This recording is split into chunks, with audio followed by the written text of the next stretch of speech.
आगे बढ़ते हैं खबरों में और आइए अब बात कर लेते हैं ईडी की कार्रवाई को लेकर। जी हां, नेशनल हेराल्ड केस में आज आपको बता दें कि ईडी अधिकारियों ने कांग्रेस अध्यक्ष सोनिया गांधी से करीब 3 घंटे तक पूछताछ की। हालांकि ईडी उन्हें मंगलवार को भी पूछताछ के लिए बुला सकती है। इधर सोनिया गांधी से ईडी की पूछताछ के खिलाफ दिल्ली में कांग्रेसियों ने जगह जगह प्रदर्शन किया। पुलिस ने प्रदर्शनकारियों पर पानी की बौछारें तक की और उन्हें हिरासत में भी लिया। रिपोर्ट देखिए। बैरिकेड तोड़े,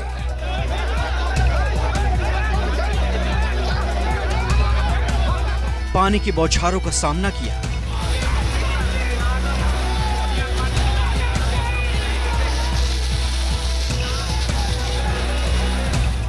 ट्रेन रोकी,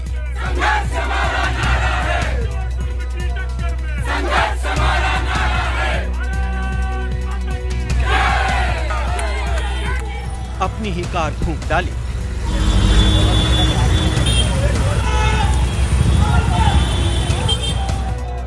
गुस्से की आग राष्ट्रव्यापी हो गई।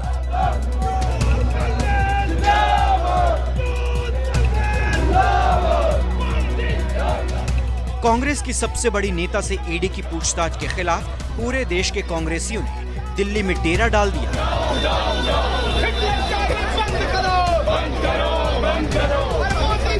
कांग्रेस मुख्यालय से ईडी दफ्तर तक कांग्रेसियों का सैलाब उमड़ आया। कार्यकर्ता से विधायक और मंत्री से मुख्यमंत्री तक सब केंद्र सरकार को ललकारने लगे।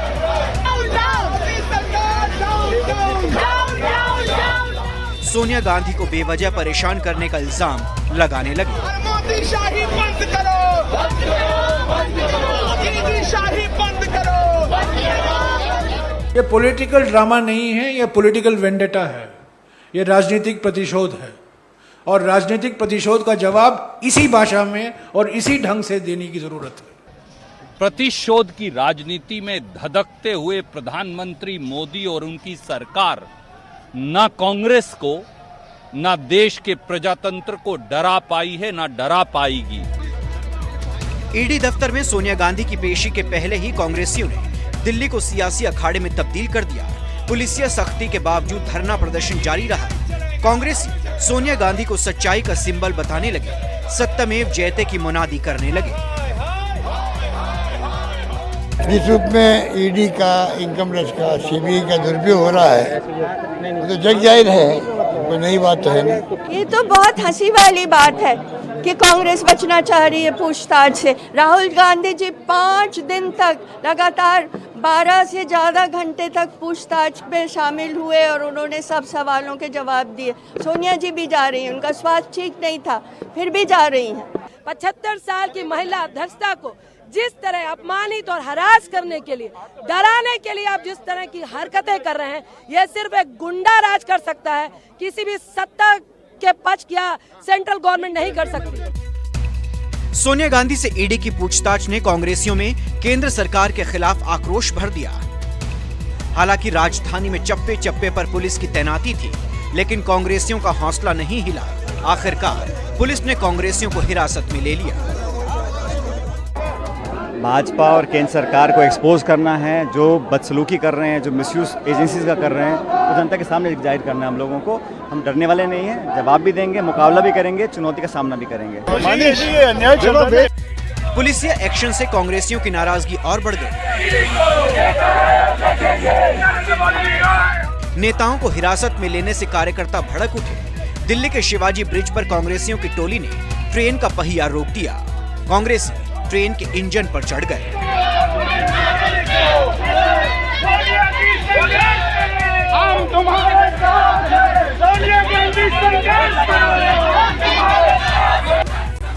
कांग्रेसियों ने इल्जाम लगाया कि केंद्र सरकार जनता पर महंगाई का कोड़ा बरसा रही है और सवाल पूछने वालों को परेशान किया जा रहा है। लेकिन सोनिया गांधी ना तो केंद्र सरकार से डरने वाली है और ना ही ईडी के सवालों से। ऊंचे विपक्ष, सारे विपक्ष ने एकजुट होकर सरकारी एजेंसियों के दुरुपयोग का मामला उठाया कि किस तरह विपक्षी दल के नेताओं को तंग कर रही है सरकार। सोनिया जी अस्वस्थ हैं, इसके बावजूद भी जबरदस्ती एक बीमार महिला को तंग करने का प्रयास है। अगर हमें अपनी बात कहने का और लोकतांत्रिक तरीके से हम लोग अगर प्रदर्शन धरना अपनी बात रख ही नहीं पाएंगे, सड़क पे लोगों की आवाज़ नहीं उठा पाएंगे, तो फिर लोकतंत्र कहाँ का जिंदा रहेगा। सोनिया गांधी नहीं पेश हो रही हैं, ये भारत की डेमोक्रेसी पेश हो रही है। सोनिया गांधी पेश नहीं हो रही हैं, डेमोक्रेसी पर ये एक हमला है। सोनिया गांधी तो प्रतीक है डेमोक्रेसी की। प्रतिशोध से ग्रसित गुंडागर्दी करती हुई एक सरकार जो हर एजेंसी को अपने राजनीतिक नफा नुकसान के लिए इस्तेमाल करती है, जो राजनीतिक प्रतिद्वंदियों को अपना दुश्मन समझकर ऐसे काम करती है, यह इतिहास में पहली बार हो रहा है। नेशनल हेराल्ड केस में प्रवर्तन निदेशालय के अधिकारियों ने करीब 3 घंटे तक कांग्रेस अध्यक्ष सोनिया गांधी से पूछताछ की। हालांकि ईडी सोमवार को भी उन्हें बुला सकती है। वहीं कांग्रेस नेता जयराम रमेश के मुताबिक सोनिया गांधी ने ईडी अधिकारियों से कहा कि वो रात 8 बजे तक भी बैठने को तैयार हैं। जो पूछना है पूछिए, लेकिन ईडी के पास सवाल ही नहीं थे। उन्होंने कहा कि मैं आज वापस लौटने के लिए तैयार हूं, मैं 7 बजे 8 बजे तक बैठने के लिए तैयार हूं, मैं कल आने के लिए तैयार हूं। पर कल ईडी और कहीं व्यस्त, ईडी के अफसर और कहीं व्यस्त थे, तो इसीलिए अभी बात चल रही है। सोमवार या मंगलवार, अभी तक कोई उसमें अंतिम निर्णय नहीं लिया गया है।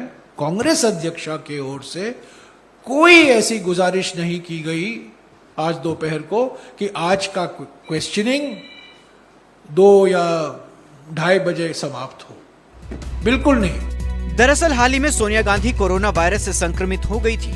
जब वो ईडी दफ्तर पहुंची तो उन्होंने मास्क पहन रखा था। राहुल गांधी और प्रियंका गांधी भी उनके साथ थे।